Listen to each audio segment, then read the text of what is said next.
Viewers দেখতে পাচ্ছেন কি সুন্দর করে আম কাটা, কাঁচা আম কাটা। এই আমগুলো কিন্তু কেটেছে আমার ভাই আয়ান, দেখেন কি নিখুঁতভাবে কি সুন্দর করে স্লাইস করেছে।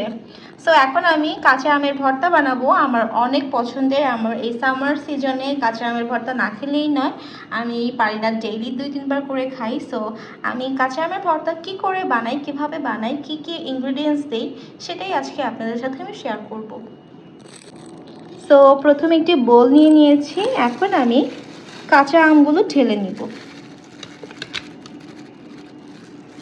দেন এটাকে একটু সুন্দর করে চটকায় নিব, প্রথমে সফট করে নিব। যদিও খুব সুন্দর করে আমার ভাই আয়ান কেটেছে, আপনারা দেখতে পাচ্ছেন কি একদম স্লাইস হয়েছে, প্রত্যেকটা একই রকম হয়েছে। তো এই আমটাকে আর একটু সফট করার জন্য প্রথমেই দিয়ে নিব সল্ট। সল্ট আমি আমার আন্দাজ মতো নিয়েছি, পরে লাগলে আমি আবার অ্যাড করব। সল্ট দিয়ে আবারও সুন্দর করে চটকাবো।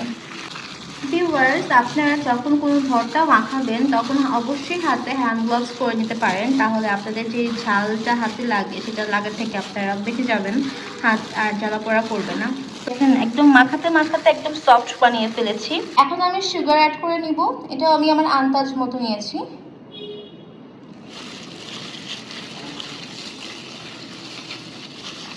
সুগার কিন্তু টেস্ট বাড়ায় যে কোনো কিছু, তো আমি একটু পছন্দ করি যে কোনো ভর্তায় একটু সুগার অ্যাড করাটা। দেন অ্যাড করব চিলি ফ্লেক্স।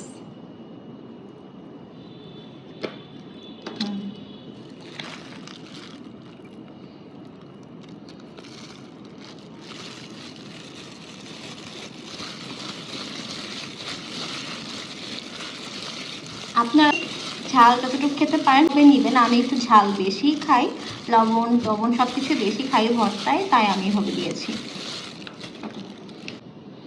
এখন অ্যাড করব লাল মরিচের গুঁড়ো, এটাও আমি বেশি খাই ভর্তায়, আর আমের ভর্তায় তো এটা দিলেই মজা লাগে, যত টক কিছু হবে তত আমি এটা বেশি করে দিয়ে খাই। অ্যান্ড এই তো আমার ভর্তা অনেকটা হয়ে গিয়েছে।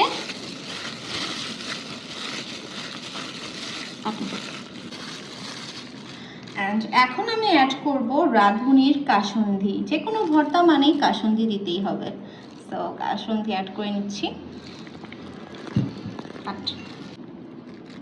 আমি সামান্য পরিমাণের কাসুন্দি অ্যাড করে নিলাম ফ্লেভারের জন্য। দেখেন কাসুন্দি দেওয়ার পরে কিন্তু এটা লুকটা চেঞ্জ হয়ে গিয়েছে। এখন আমি একটু লেমন জুস দিয়ে দেব।